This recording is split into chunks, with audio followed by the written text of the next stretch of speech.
Hello everyone, welcome again to JP online classes. आज हम योग के महत्व के बारे में अध्ययन करेंगे। योग जो शब्द है यह है संस्कृत के युज शब्द से बना है, जिसका अर्थ होता है एकजुट होना और संग। योग शब्द का प्रयोग शरीर, हमारी पांचों इंद्रियों, दिमाग और बुद्धि यानी समझ को एकजुट और नियंत्रित करने के अर्थ के भाव में होता है। सामान्य भाव में योग का अर्थ होता है जुड़ना या मिलन करना, यानी दो तत्वों का मिलान योग कहलाता है। महर्षि पतंजलि के योग का जन्म माना जाता है। उन्होंने सर्वप्रथम योग सूत्र नामक ग्रंथ लिखकर योग विधा को व्यवस्थित रूप दिया। उनका अष्टांग योग धर्म और दर्शन की सभी विद्याओं के समावेश के साथ साथ मानव शरीर और मन के विज्ञान का मिश्रण बताया है। योग शरीर को स्वस्थ रखता है। बिल्कुल सही है, ये जो वाक्य है बिल्कुल सही, क्योंकि योग हम यदि करेंगे तो हमारा शरीर सही रहेगा। शरीर की जो क्रियाएं हैं, चाहे ऐच्छिक हो चाहे अनैच्छिक हो, सभी क्रियाएं नियंत्रित रूप से चलती है। शरीर के स्वस्थ रहने पर ही मस्तिष्क स्वस्थ रहता है। कहा जाता है कि पहला सुख निरोगी काया, क्योंकि शरीर स्वस्थ रहेगा तो हमारा जो मस्तिष्क है वह भी स्वस्थ रहेगा। मस्तिष्क का मतलब होता है दिमाग। तो दिमाग के द्वारा शरीर की जितनी भी क्रियाएं होती है वो सही रूप से संचालित होती है। मस्तिष्क से ही शरीर की समस्त क्रियाओं का संचालन होता है, यानी दिमाग के द्वारा जो शरीर में होने वाली जितनी भी गतिविधियां हैं वो सभी हमारे दिमाग के द्वारा यानी मस्तिष्क के द्वारा पूर्ण होती है या संचालन होती है।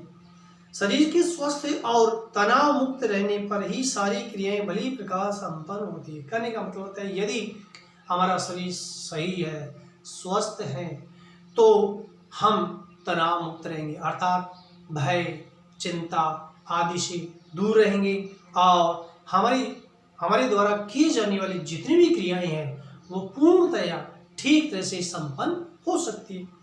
तनाव मुक्त शब्द आया है। तनाव मुक्त अर्थात भय, चिंता आदि से दूर रहना।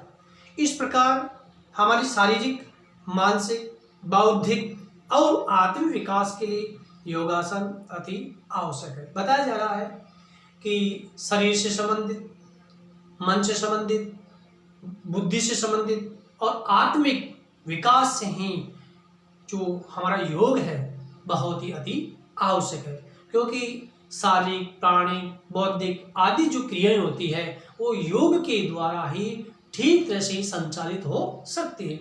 अब जैसे इसमें शब्द आए बौद्धिक, यानी बुद्धि से जुड़ना यानी समझ से, आत्मिक, आत्मा से जुड़ना। योगासन तन और मन को स्वस्थ रखने की प्राचीन भारतीय प्रणाली है। योगासन के द्वारा हमारा शरीर और मन जो है वह स्वस्थ रहता है। यह प्राचीन काल से चली आ रही एक पद्धति और प्रणाली है। प्रणाली का मतलब होता है परंपरा या पद्धति। बताया जा रहा है कि योगासन हमारे शरीर और मन को ठीक रखता है और प्राचीन काल से चली आ रही ये परंपरा है।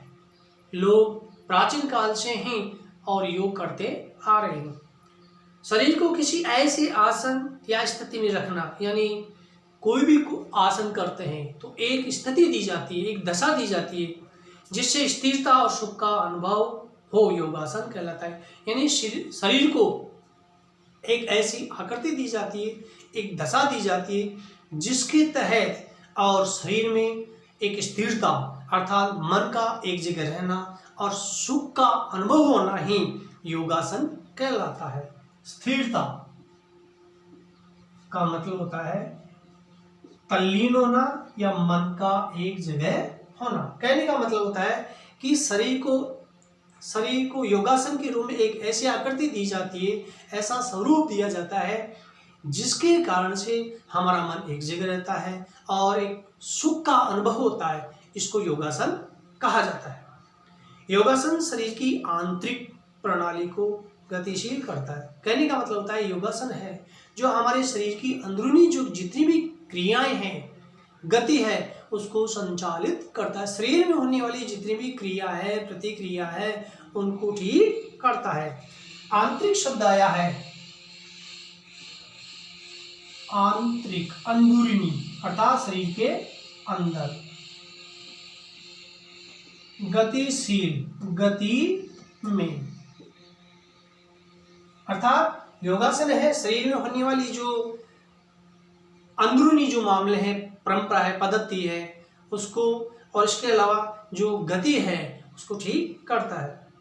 इससे रक्त नलिकाएं साफ होती है।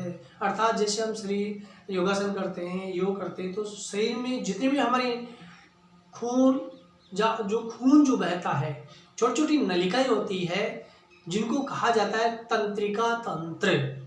नर्वस सिस्टम अंग्रेजी में कहते हैं नर्वस सिस्टम और हिंदी में कहते हैं तंत्रिका तंत्र। अर्थात हमारे पूरी शरीर में, बॉडी में छोटी छोटी नलिकाएं होती जिनमें खून का आदान प्रदान होता है, खून बहता रहता है। तो वह खून ये योग करने से, योगासन करने से खून साफ होता है तथा प्रत्येक अंग में शुद्ध वायु का संचार होता है। जो हमारे शरीर में जितने भी बॉडी पार्ट होते हैं, अर्थात शरीर के जो अंग होते हैं, उनमें शुद्ध हवा का प्रभाव भी होता है। शुद्ध जो हवा है उसका संचार होता है, शुद्ध हवा बहती रहती है जिससे उनमें स्फूर्ति आती है। इसके कारण से हमारे शरीर में है तेजी आती है, उत्साह आता है, हमारे काम करने की इच्छा होती है, उत्तेजना होती है।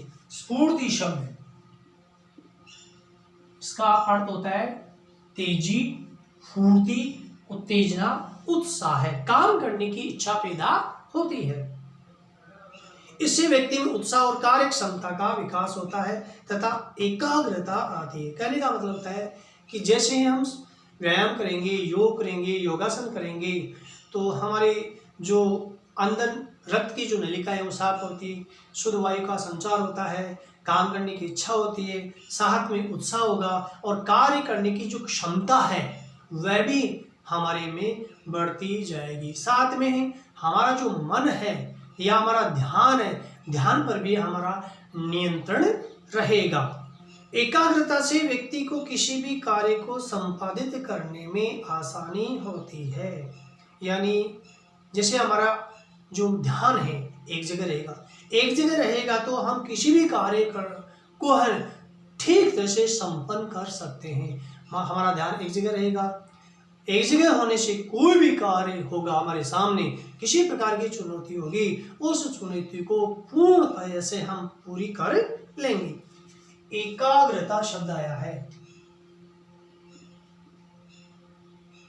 एकाग्रता अर्थात ध्यान का नियंत्रित होना।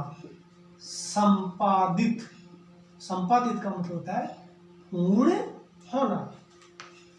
हमारा हृदय निरंतर कार्यरत रहता है। हमारा जो हृदय है वह निरंतर लगातार गतिशील रहता है, अपना कार्य लगातार करता रहता है। जब हम थककर आराम करते हैं या रात को सोते हैं तब भी ये गतिशील रहता है और अपना कार्य करता रहता है। अर्थात हम थककर सो जाते हैं, आराम करते हैं, लेकिन हृदय जो है अपना काम सुचारू रूप से करता रहता है। हृदय कभी भी एक जगह नहीं रुकता। यदि रुक गया तो ये मानो हमारे प्राण फकीर हो सकते हैं, हम मृत्यु को प्राप्त हो सकते हैं। तो हृदय जो है वह 24 घंटे अपना कार्य नियंत्रित रूप से करता रहता है। हृदय प्रतिदिन 8000 बार रक्त को पंप करता है। अर्थात हमेशा है हृदय है और रक्त को जो 8000 बार उसको पंप करता रहता है, अर्थात गतिशीलता प्रदान करता रहता है। आदान प्रदान की जो क्रिया है वो लगातार चलती रहती। इसकी क्रिया बताइए। 8000 बार वह पंप करता रहता है, अर्थात खून का जो रक्त परिसंचरण है वो लगातार 8000 बार चलता रहता है। आदान प्रदान जो है वह 8000 बार होता रहता है।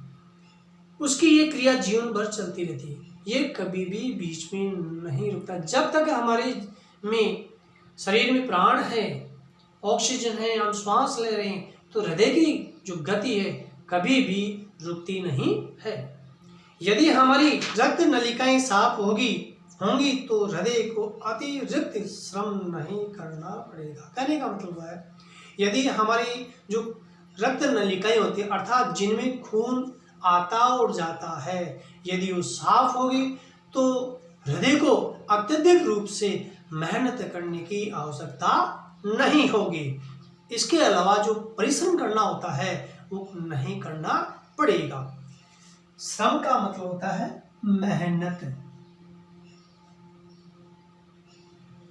अर्थात कहने का मतलब होता है यदि हम योगासन करेंगे, योगासन करने से हमारी जो शरीर में व्याप्त जितनी भी नलिकाएं अर्थात तंत्रिका तंत्र वो साफ रहेगा, तो हृदय को अत्यधिक रूप से खून को आगे बढ़ाने की जो क्रिया होती है वो अत्यधिक रूप से नहीं करनी पड़ेगी।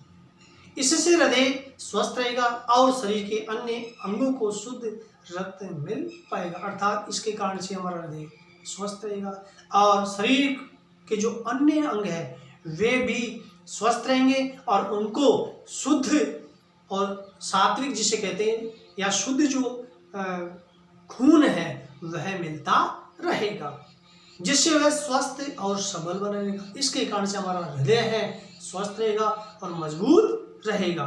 सबल शब्द है बल के साथ है, सबल या मजबूत रहेगा। इससे हमारी कार्य क्षमता बनी रहेगी, जो कार्य करने की जो हमारी क्षमता है, ताकत है, वह लगातार बनी रहेगी और हम एक स्वस्थ और आनंददायक जीवन जी सकेंगे और हमारी जो कार्य प्रणाली है जीने की वो स्वस्थ रहेगी और हमें आनंद मिलता रहेगा।